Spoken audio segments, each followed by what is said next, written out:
First shots at the P-10C Ported. Let's see.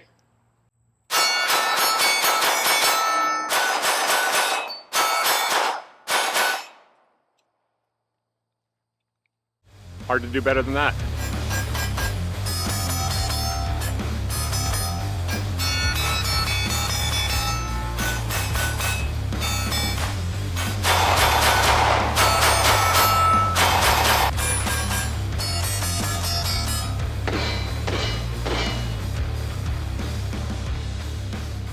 Welcome back, everyone. As you probably guessed from the thumbnail and that intro, we're going over this gun right here. This is the relatively new, it's been out for a few weeks now, CZ P-10C Ported. And basically it is a fully overhauled version of their old P-10C. There's actually a number of differences. It's not just the port. They didn't just take this gun, which I have a review up from many years ago. They didn't just take this gun and put a port on it. There are a number of different things. They definitely kept some of the good things, in my opinion, and changed some things that some people were definitely asking for. So I suppose with that, let's just get into it. We'll start here at the bottom with the magazine well and then work our way up for some semblance of order like we typically do. Magazines are going to be one of the changes on the gun. So originally, the P-10Cs here had ambidextrous mag releases. And actually, in my review back then, I said, I don't like ambidextrous mag releases, because I say that in all videos where I'm talking about ambidextrous mag releases that aren't paddles anyway. And the reason for that is they can be bumped. So CZ apparently 4 or 5 years ago actually made a rolling change in their lineup and changed their magazines to accommodate for a single side mag release, which I definitely think is the superior way to do it. My personal opinion anyway. As you can see, these ones, the originals, will not fit in there. So just know that. However, the new P-10C ported magazines will work just fine and function just fine in the original. The reason for that is obviously on the new versions here, as you guys can see, they have 2 cuts in the body for both different points where the actual latches are versus the single cut that you had here on the original. So that, in my opinion, is definitely a welcome improvement. Having, actually fix the magazine release. It is reversible, so that way if you are left-handed and you want to put it over on the right side of the gun, you can still do that. And the magazine release is well executed, in my opinion. It sticks out enough to easily be able to press it and have your mags drop free, which of course they certainly do, but it's not so large that you're going to accidentally hit it with your support hand. Some guns definitely have that, at least with my grip anyway. This one, we didn't see that at all, so well done on them for that. Another thing that is nice is that we have this slight bevel here on the bottom of the grip, and that is so if you happen to get a double feed malfunction, you can actually grip and rip on the base plate of the magazine. Again, well done there, in my personal opinion. The actual back straps are interchangeable for your hands and how you want to set it up. I actually have the medium one on there. It came with a small one. They actually have an extra large, or rather a large as well. And there are a ton of different aftermarket companies that already offer these. So if you want to get like a brass one or something like that to add the weight, it's definitely available for you.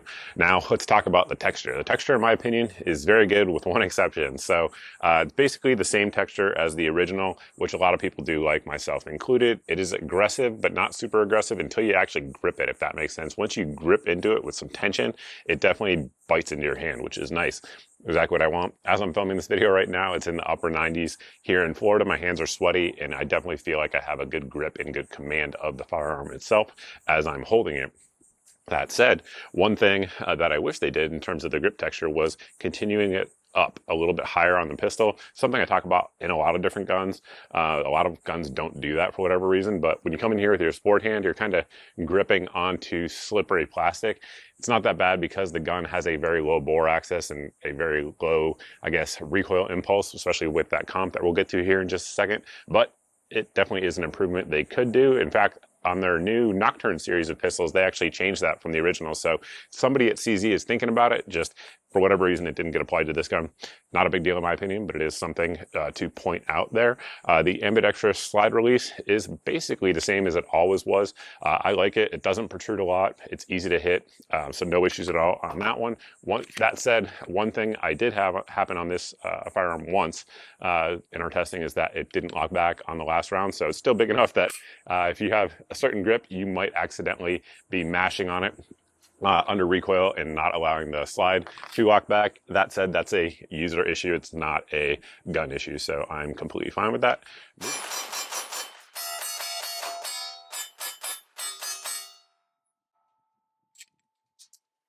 Didn't lock back. Moving on to the trigger itself, it is fantastic. I'm just sticking the magazine in and pulling it out at this point, apparently for no, for no reason. But getting into the trigger, to me, it feels actually identical to the original, which is a compliment. The CZ P-10C and F, when they came out, had some of the best triggers on the market, bar none, and they continued that. I don't see why they would change it. I wouldn't have changed it. They didn't, so smart on them for that. Of course, we have our trigger safety, and with everything in the news right now, that seems like a pretty good idea. But you can pull as hard as you want on the actual trigger unless you depress that little dingus, as a lot of folks call it. It will not fire. Additionally, the gun is completely drop safe. There's a striker fire on the inside that we'll probably take a look at here in just a second. But basically, let's zoom in here for you guys on the trigger. And you guys can see we definitely have a notable take up. It actually has resistance, unlike some guns. And then you hit a wall, very well-defined wall. And then the break right there is super crisp. On my gauge, it's coming in just under 5 pounds. It's like 4 pounds and 14 ounces, 4 pounds and 15 ounces. And then the reset, very short, but tactile. It throws your trigger forward, which I think is very important. It's something that, especially if you want to get on the gun and shoot quickly, which this gun definitely is designed to do with that comp on there. Again, very clean break. Great reset. If you're not shooting this gun well, it is not the trigger's fault. It is your fault. No doubt about it. So trigger guard there is relatively large, larger than most. And I think some of that has to do, of course, with where this gun was designed. A lot of people over there in Europe in the cold climates are wearing gloves, police officers, etc., military folks. You definitely have a lot of room in there that you can get your finger in without actually hitting the trigger. So if you're in a cold climate, that definitely is a benefit for you. Continuing forward onto the dust cover, we do have a light rail on there. So any of your major, your TLR, Streamlight, your Surefire X300s, all of those will fit on there just fine. Additionally, the actual front of the trigger guard has some checkering built in there. So that way, if you're somebody who shoots like that, you probably will dig that. It also has a little bit of a hook on there, which will help with that technique as well if you are somebody who is into that. With more than 350 million firearms in the US, the time has never been better to learn how to be a gunsmith. Sonoran Desert Institute offers online firearms technology education with hands-on labs and materials shipped right to your door. Course topics range from AR-10, AR-15, 1911 armorer's options to shooting sports management, ballistics, gunsmithing, and more. Get your education and turn your passion for firearms into a successful career with the good folks over at SDI. Visit sdi.edu or call the number here on your screen, 480-999-4767 to get started. Now, if you guys are interested in SDI, you may actually see me in some of the courses because I have worked with them in the past. Definitely recommend them. Now let's get back into this P-10C and the slide itself. I think in order to do that and kind of show you the differences, it's best to kind of compare them side by side. There definitely are a number of differences on the slide. That said, from everything I've read and in my testing as well, all the holsters are compatible between the two, but there are definitely some differences. So here on the new one, up here on the front, the actual serrations go higher up into the slide itself. So they're just bigger in every way. Additionally, up here on the front, we do have serrations. I think that's for the guys who like to come under and press check or do any type of fancy John Wick style manipulations. So if you're into that, there is that. Additionally, the actual cutout here on the side, the relief chamfering is different on both. It's noticeable when you actually handle them side by side. And one of the bigger differences outside of the port that we will get to here in just a second is going to be the sights on this one. So the original had proprietary sight design. They were tritium sights, which are very good sights, nothing wrong with them at all. However, again, they're proprietary in design. Now, the ones that come on this firearm are the SIG pattern or the FN pattern sights, so very, very common. And basically any type of sight configuration, whatever your preference is, you can get them for this firearm because it is an extremely common pattern. And the sights that actually come on the pistol are not the ones that you guys see me holding here. They are a steel 3-dot photoluminescent type of sight setup. There's absolutely nothing wrong with that. They're perfectly fine. However, I prefer other designs, and obviously because the pattern is so common like we talked about, there's plenty of options. We reached out to our friends over at XS Sights.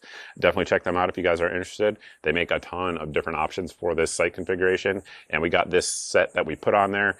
Easy to put in, just drift them in with that dovetail design on both the front and the back, and you're good to go. These ones here are set up so that way if we actually are gonna run an optic on there, we'd be able to like lower 1/4 or lower 1/3 co-witness it. Now let's talk about the optic. Optic plate, it is a plate system, right? So it's not direct milled for any type of optic. Some of the other CZ guns out there on the market are. This one is not. You have to get your plates. However, they're not very expensive. So I do like that. There's pros and cons, right? The con is that you do have to get a plate. If you want to run an optic on it, it doesn't come with one. The pro is they're relatively inexpensive over on CZ's website. They make them for all the major, footprints, if you will, Acro, Trijicon, Delta Point, etc. They're over there if you guys do want them. But again, it does not come with it. Continuing forward onto the barrel itself, the barrel is quite different in this gun than the original. And again, it's not just the port. They made it into sort of like a bull barrel design. And if you want to swap barrels from each gun into the other side, you can't. It doesn't fit because they made this barrel, according to their marketing literature anyway, 10% stronger and 10% thicker. That definitely checks out. It has a really nice crown out here on the end. Obviously, it's cold hammer forged like all the CZ barrels out there and has that nitride finish. So, I mean, it's going to last virtually forever. Good luck trying to shoot one of these things out.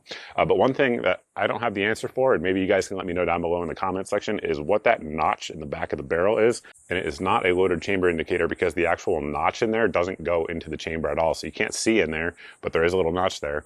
I'm not sure what it's for. I'm sure there is a reason. I just don't know what it is. All right, now let's continue on forward to the star of the show, what everybody wants to see, that chunk comp up front. How does it work? Well, I'm supposed to answer that. Let's check out some videos of me shooting both guns side by side, both with 124 grain Minuteman munitions, and then come back and talk about it. Now let's see how they shoot side by side in a bill drill here at about 12 yards. Both of them have weapon lights, same ammo, same everything.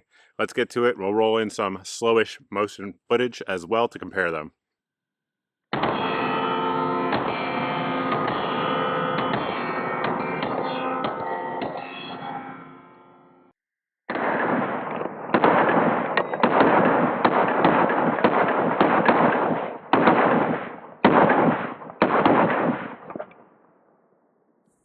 Hopefully that video footage helped you guys out in terms of understanding the recoil difference. It absolutely shoots flatter. How much?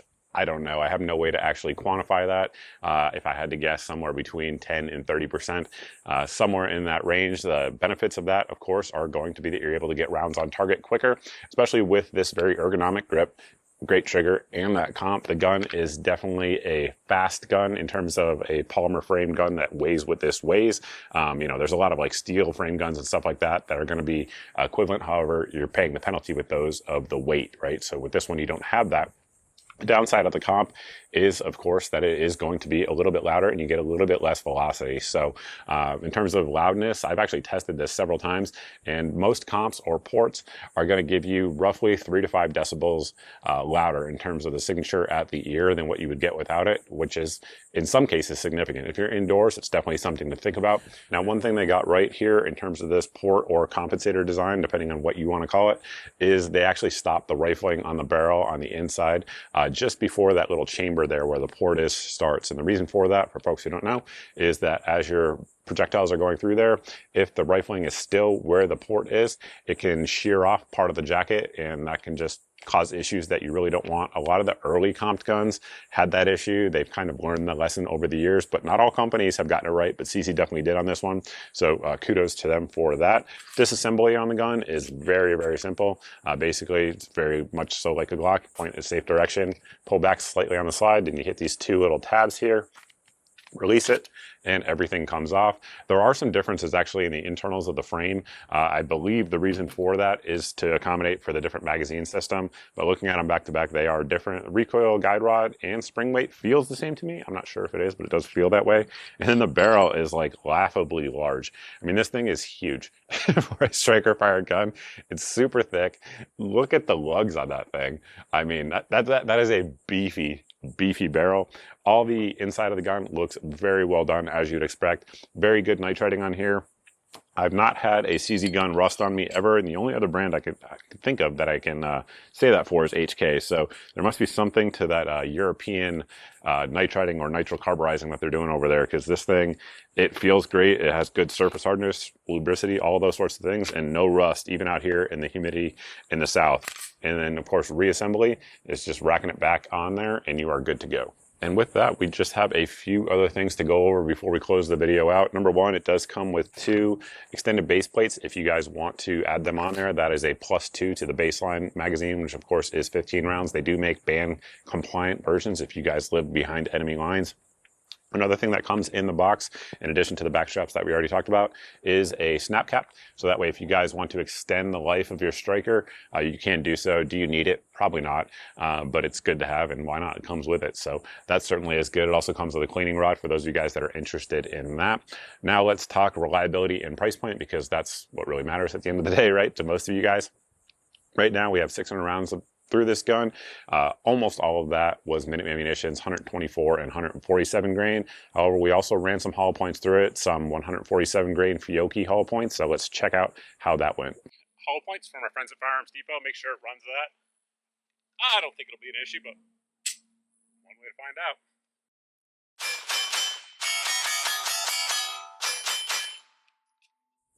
Ran those hollow points just fine, exactly as you would expect for this gun. The P-10C has an excellent reputation for reliability, and this one is no different. However, a lot of people would be concerned because a lot of times ported or comped guns can be less reliable. This one has been 100% to date. Not a super high round count, but given the fact that it is a close relative of the early one that I also have a ton of rounds through, I feel very confident in saying it's a reliable gun that you absolutely can trust if you go out and pick one up.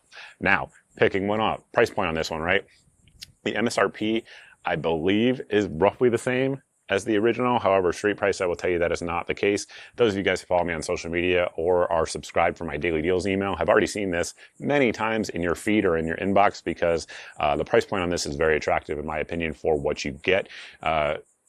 In many cases, again, if you guys are following me, you will see this for sub 500 units of measure. Of course, you can't say price point on YouTube anymore, but whatever the units of measure are in your country, in my country, it's 500 or less many times. So that certainly is a very feature-loaded gun for the price point, in my opinion, or from what I've seen anyway, in terms of comped or ported guns from reputable manufacturers, whatever that means to you.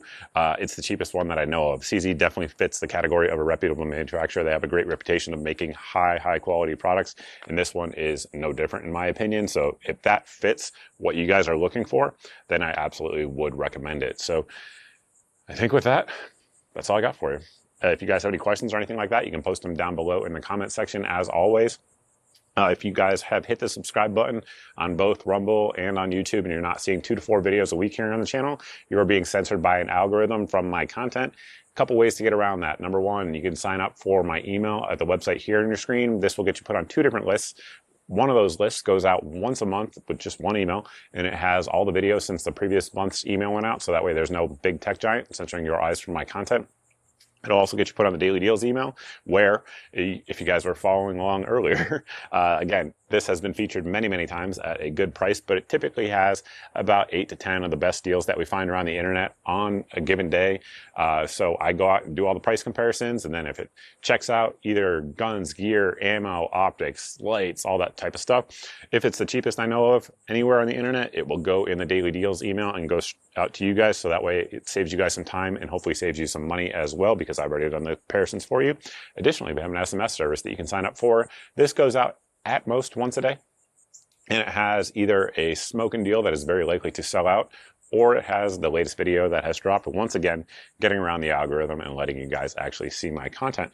And with that, that's pretty much all I got for you. Thank you as always, for watching, and I look forward to seeing everybody in the next video.